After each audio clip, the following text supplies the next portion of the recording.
I start from the supposition that the world is topsy-turvy, that things are all wrong, that the wrong people are in jail and the wrong people are out of jail, that the wrong people are in power and the wrong people are out of power, that the wealth is distributed in this country and the world in such a way as not simply to require small reform, but to require a drastic reallocation of wealth.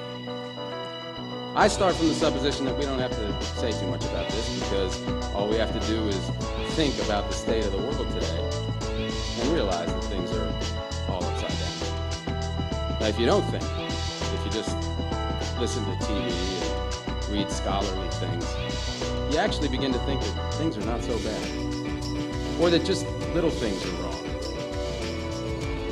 But you have to get a little detached and then come back and look at the world. You are horrified. So we have to start from that supposition that things are really topsy-turvy. And our topic is topsy-turvy, civil disobedience. Now, as soon as you say the topic is civil disobedience, you're saying our problem is civil disobedience. That is not our problem. Our problem is civil obedience.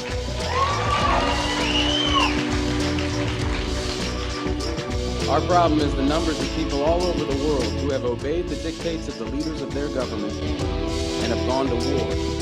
And millions have been killed because of this obedience. We recognize this for Nazi Germany. We know that the problem there was obedience, that the people obeyed Hitler. People obeyed. That was wrong. They should have challenged, and they should have resisted. And if we were only there, we would have showed them. Even in Stalin's Russia, we can understand that. People are obedient. All these bird-like people. Remember those bad old days when people were exploited by feudalism? Everything was terrible in the Middle Ages. But now we have Western civilization, the rule of law. The rule of law has regularized and maximized the injustice that existed before the rule of law. That is what the rule of law has done. When in all the nations of the world, the rule of law is the darling of the leaders and the plague of the people, we ought to begin to recognize this. We have to transcend these national boundaries in our thinking. Nixon and Brezhnev have much more in common with one another than we have with Nixon. J. Edgar Hoover has far more in common with the head of the Soviet secret police than he has with us. It's the international dedication to law and order that binds the leaders of all countries in a comradely bond. That's why we're always so surprised when they get together. They smile, they shake hands, they smoke cigars. They really like one another, no matter what they say.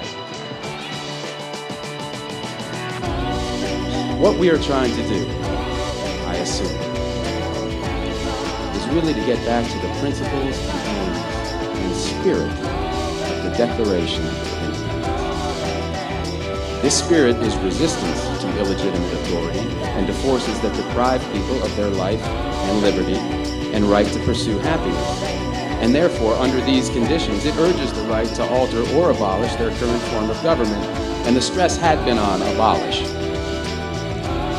But to establish the principles of the Declaration of Independence, we're going to need to go outside the law, to stop obeying the laws that demand killing or that allocate wealth the way it's been done, or that put people in jail for petty technical offenses and keep other people out of jail for enormous crimes.